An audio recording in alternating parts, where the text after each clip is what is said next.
Good afternoon, everybody. Happy September 2022. Okay, well, I'm home from work. It's about 6:05 p.m. I had a bite to eat already. Tonight, I'm fixing to install the floats and the jets and put the bowl covers back on. So, I bought new jets. Probably not wrong with my old ones. Jets are slightly different for the front and the rear. You know, which way they point and all. Looks like they put the gold band on the front one and the silver band on the rear one. Then I'm going to just clean out where the jets go with the gum out. And basically anywhere there's an orifice in the carburetors, it's going to get a nice shot of gum out. Just to clean out any gunk in there. The seats are already in. I'm reusing my old ones. So I'm going to do the floats. I'm going to do the floats first. Then I'm going to put the jets in with the bimetallic bracket that holds in the jets. So I'm going to do the floats first. Then I'm going to with the needle. Gotta have the needle in there, otherwise you're gonna overflow your carburetors. They'll never shut off. Okay, should be fun. Bye.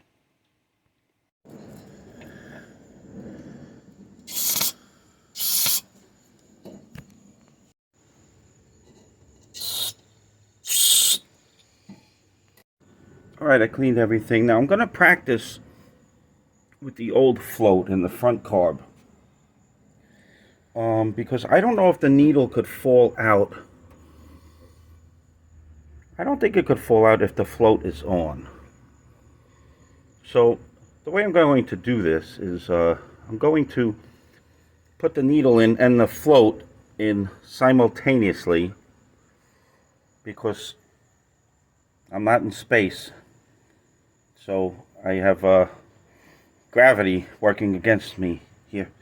So I'm going to just play around with the old float, see if I can get the needle in there, and then put the jet in with the bimetallic bracket, which is sitting over here, or here. So I'm going to do this off camera because I only have two hands. So I'm just going to play around with the float, put the float hinge screw in, put the needle in, and see if I have success. I have to get my mirror too. There's the mirror. One advantage of working close to the garage is I have a nice bright work light plugged in, so everything looks good under here, nice and bright. Hey everybody, so I'm just playing around with the hinge for the float on the front carb, the needle, and the old float. I have new floats, but I'm just going to play around with these three parts just to get a feel. I don't think the needle could fall out if the float is in. So that's what I'm going to play around with right now.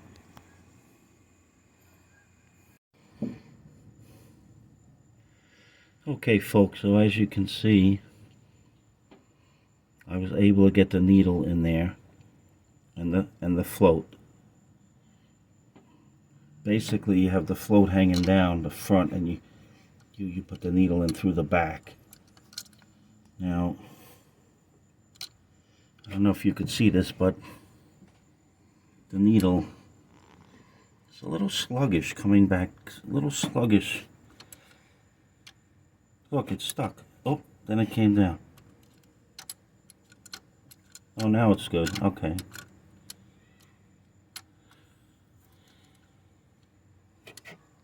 It does, it see it?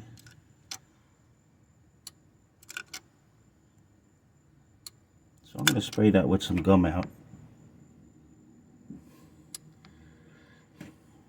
I don't know why there's a delay. Shouldn't it just come down? Listen,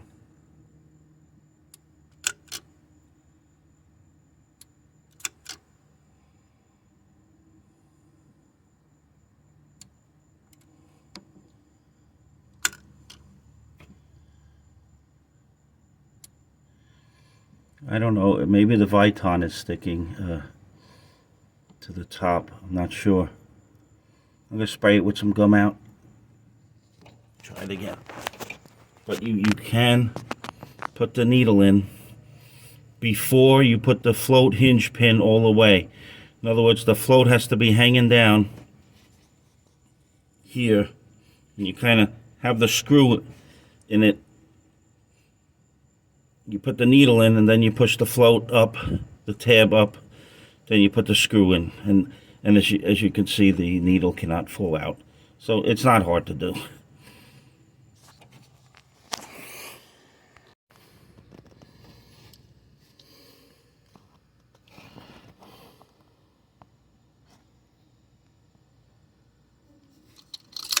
All right, so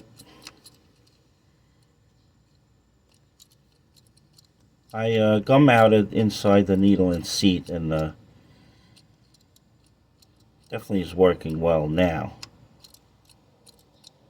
I may use the 3-sided needle that came with the new needle and seat. I don't know. It's not getting hung up.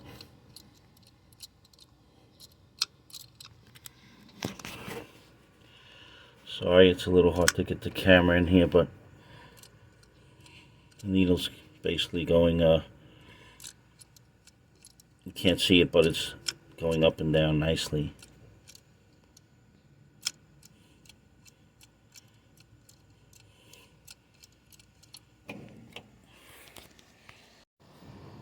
What I'm going to do is I'm going to try a 3-sided needle that came with the kit. And try it. See if this works. See if this works. And people are beeping at me now when I'm trying to record, because this has less friction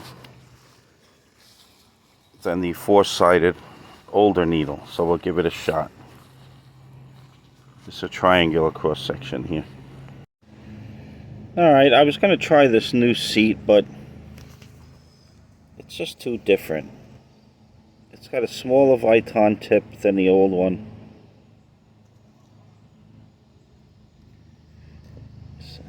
Smaller diameter. This one's larger. It might work.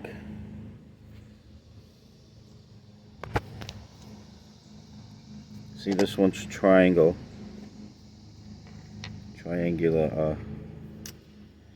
cross section, see?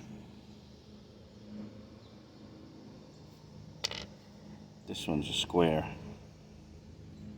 A little more friction on this one. Well, if I put the new one in and it doesn't leak, then we're good. I got my calipers, so I'm measuring them up. Give it a shot here. Okay, trying these. I put both of them in the new seats. I'm not using the new seats because I broke one of these in my carburetor, so I'm not using the new seats. Putting the needles in, they both extend about 0.130 inches above this surface on the top, once seated. And there's a little play. And I could fit the old needle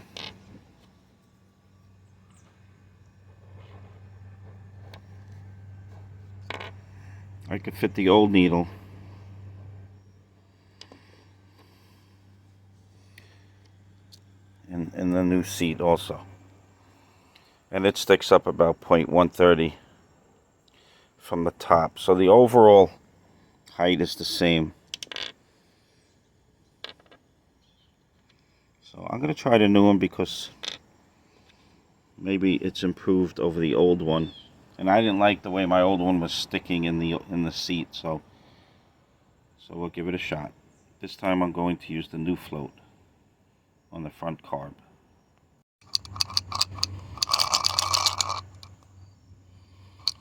Alright, one last shot of gum out on the 2 needles. I decided to use the old ones because these new ones, They were getting hung up. They were getting hung up too in the seat.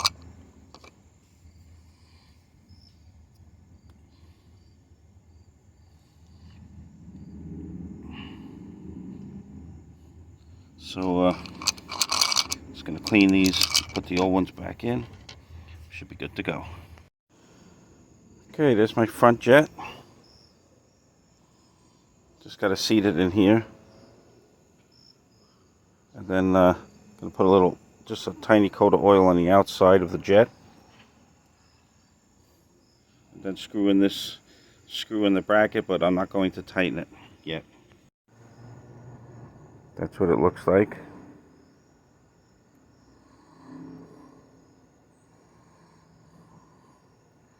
Be able to go up and down. Well, up and down. Okay, let's put this on. Okay, everybody, as you can see, what I did was I put the jet in. Okay, the jet is in. Hold on. Okay, I put the jet in. I didn't fully tighten this. Oh, shoot, what I just did. I didn't fully tighten the screw that you're looking at.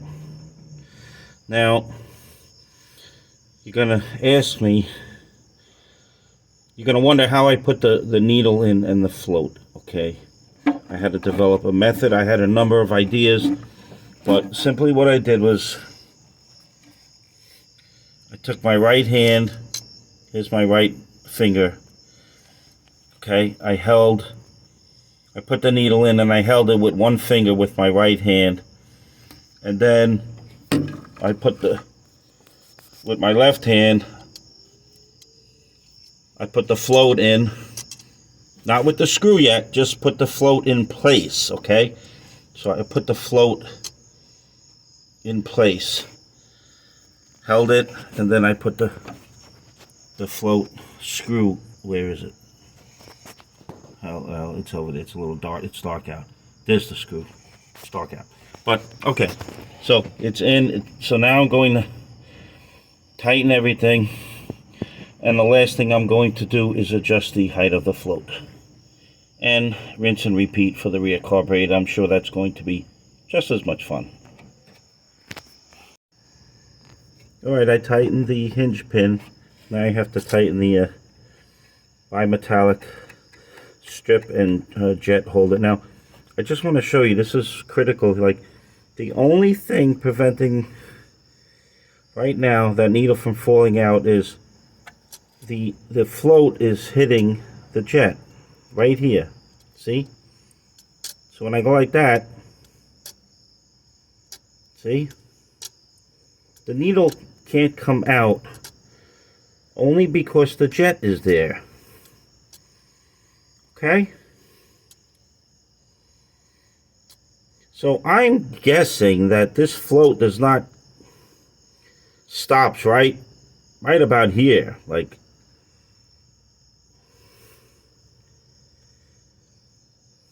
you know,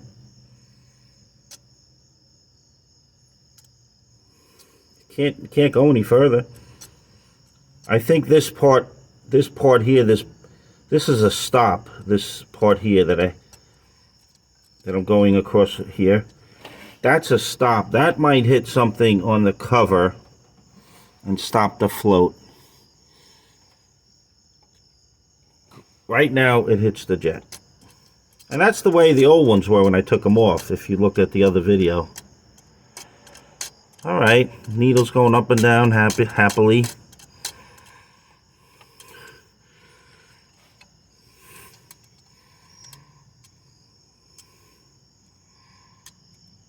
Of course, I have to adjust it. I'm going to lay my straight edge across here, but I don't care about adjusting it right now. I'm going to do that later. I'm just going to put everything together on both carbs, then I'll do the adjusting. Okay, then we put in our air fuel mixture screw. I just started it. It's on the outside of each of the carbs. And I use a flathead for this screw. It's not really a true Phillips, it's more like two flatheads. Okay, it's been dark for a couple hours now, but I don't care. It's a beautiful night. I checked full travel of the float, okay? So it can travel all the way up so the valve closes. That's important. And when it comes down, it hits the jet anyway. So if there's fuel in here, it probably may never come down this far, I'm guessing. You know, I'm sure it doesn't travel that much. So I checked both sides. Now I'm going to put the covers on because I'm happy with what's going on inside here. Everything went well with the rear carb. As also, flip the mirror around. Oh, and I didn't have to bend the pin, the tab on the float, because I was between 40 thousandths and 60 thousandths. You know, when you measure from the float to the housing of the bottom of the carburetor, which is between a millimeter and a half. That's 40 thousandths to 60 thousandths. It's not a critical measurement. They just have to give you something, you know, because this way you're not going to be like a half inch. So they have to put a number there. So that's why I think they put 1 millimeter plus or minus a half a millimeter, I believe. So as long as your float isn't getting hung up anywhere and the tab is bent low enough. I mean, the tab is out of the box. I compared the tabs and they're pretty close to the other ones, even though they're on the other side. And you can see, so here's the float. It's in the gas in the bowl. It's having fun and floating like a cork on a wave, and then it's going to come up. Then I could just feel a little spring of my needle valve, and then it's got plenty of travel to fully close and come back down. Okay.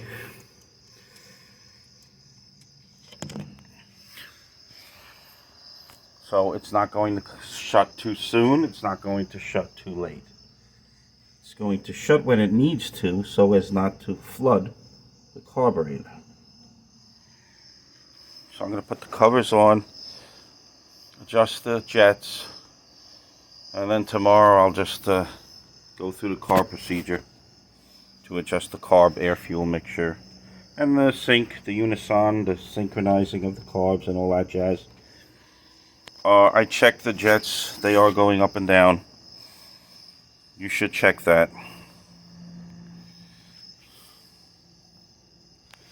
It's very important that that screw, when you screw it in, the jet should come down and enrichen the mixture.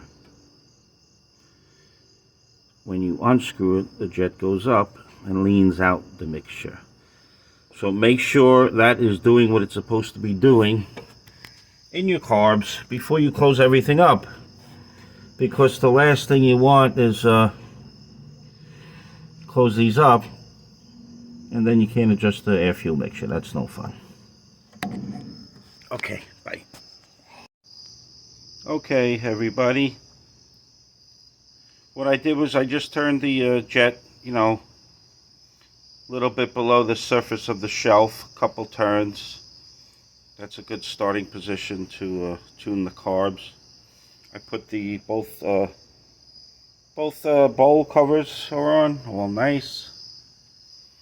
And I'm going to change this line that goes between the carbs right now. I'm going to call it a night soon. It's around 10 o'clock or something like that. And tomorrow we're going to tune it and see how she flies. Alright, everybody. Just to remind you, it's September 1st, 2022. Beautiful Thursday evening. It's almost 10 o'clock p.m. I just changed this fuel line because I haven't changed that one yet. And I actually have to change the tube by the electric fuel pump. The electric fuel pump is an SU fuel pump, but it's got the adapters on it. So it has two rubber lines going to it. Makes it a little bit easier for maintenance. So I have to change those two. They're weeping a little bit. And then when I change my fuel filter, I'm going to change this one. I'm not a fan of it. It's kind of soft. I don't know if it's actually even the fuel line rated. This is fuel line rated. That's 1/4 inch. What is it? 50 psi fuel line. Not for fuel injection systems, but perfect for these kind of systems. These are Greenworks. What is it called? Greenworks? I don't know. 1/4 inch ID. And there you have it. So tomorrow I get to adjust the air fuel mixture, sync the carbs, and adjust the idle. And if everything is right, it should run well. There was one thing I didn't think of. I put new jets in. Now, I should have checked the orifice to see if these jets were the same size orifice as the old ones. Ooh, but I could still check that, because I could look up what the new ones are and then check it against the old ones, because, you know, maybe my needle and jets aren't compatible with each other. So that's a question mark. I don't know why I changed the jets. Maybe that wasn't a good idea. You know, I always make problems for myself. I should have just left the old ones in, and then I would have known that the needles are compatible. The tapered needles are compatible. But they should be okay. I'm just looking for problems here. Alright, well, I hope this helped. I mean, you know, working on the car, it really wasn't bad. This is my first time doing these particular carbs. The TR7 was more of a pain in the ass. It's very hard to get those covers off. The float bowl covers. The float covers, whatever you want to call them. And I think there's 6 screws, and there's no access. Like, some of the screws on that car, 1/4 of a turn at a time. And they're flathead screws. I had to make special tools for that job.